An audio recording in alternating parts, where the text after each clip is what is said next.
شكر لنا بثلاث مكونات وشرط هيجي هشاشة. في حالة طلعت لكم هيجي معناتها العجينة عندكم ناجحة، في حالة تنكسر مثل البسكت معناتها مو ناجحة العجينة. خليت كوب دهن حيواني بارد وخليت عليه كوب شكر باودر، وراح اخلط الى ان احصل على قوام كريمي ويتغير لون الدهن عندي مثل ما تشوفون. هالقوام كلش مناسب. راح اخلي كوبين طحين بالتدريج وراح ابدي الم العجينة، مو عجن، لازم ألم بيها. طبعا ضفت أني خاشوقتين حليب، هاي إضافات اختيارية لا تضيفوها، بس أنا أحب النكهة مالتها.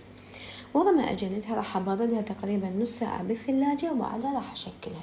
شلون أعرف العجينة ناجحة عندي؟ من أكورها وأسوي هذه الحركة وما تتكسر عندي معناتها العجينة ناجحة.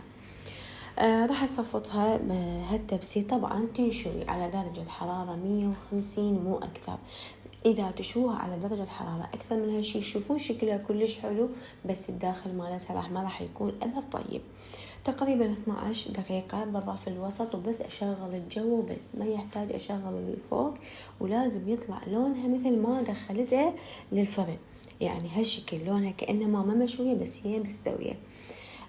ملاحظات حكتبها كلها أسفل الفيديو، انتبهوا عليها وإن شاء الله تجربوها وتعجبكم وبس.